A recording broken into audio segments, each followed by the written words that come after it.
Τι θεωρείται έξοδο μιας επιχείρησης? Να το δούμε φορολογικά.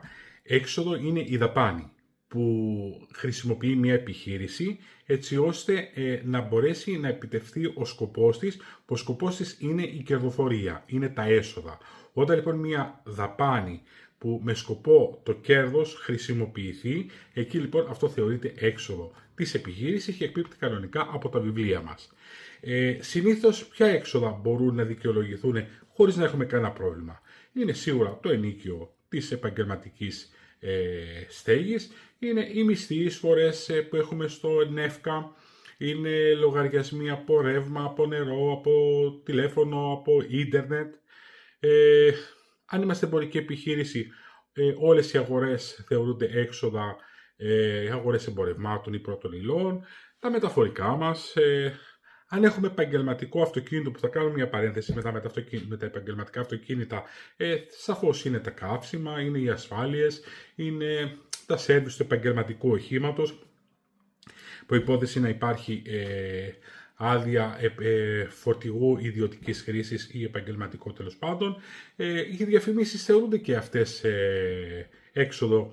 Η διαφήμιση και η προώθηση της επιχείρησης μας σαφώς είναι έξοδο της επιχείρησης. Αμοιβές τρίτων, ο λογιστής, ο δικηγόρος, οι συντηρήσεις, οι επισκευές της επαγγελματικής μας στέγης, ασφάλειες, όλα αυτά θεωρούνται έξοδα της επιχείρησης. Από εκεί και πέρα, τι δεν θεωρείται έξοδο της επιχείρησής μας, είναι σαφώς πρώτο και κύριο που πρέπει να αποφεύγουμε, είναι τα προσωπικά μας έξοδα. Σε περίπτωση ελέγχου θα μας τα πετάξουν έξω και θα μας βάλουν προς αυξημένους φόρους.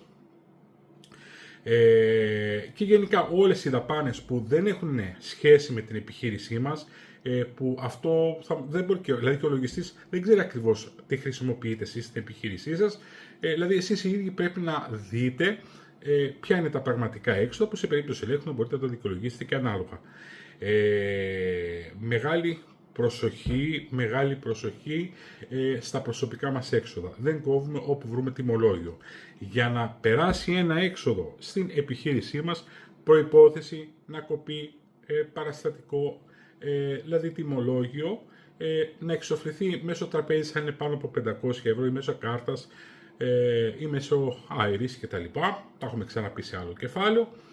Και να πούμε και δύο πραγματάκια για τα επαγγελματικά αυτοκίνητα που σαφώς απασχολούν πολύ κόσμο και έχουμε πάρα πολλές ερωτήσεις σχετικά με τα αυτοκίνητα, γιατί ο κόσμος θέλει να αγοράσει αυτοκίνητο και σου λέει με την ευκαιρία που αγοράζω ένα αυτοκίνητο, θα μπορώ να το βάλω σε επιχείρησή μου? Η απάντηση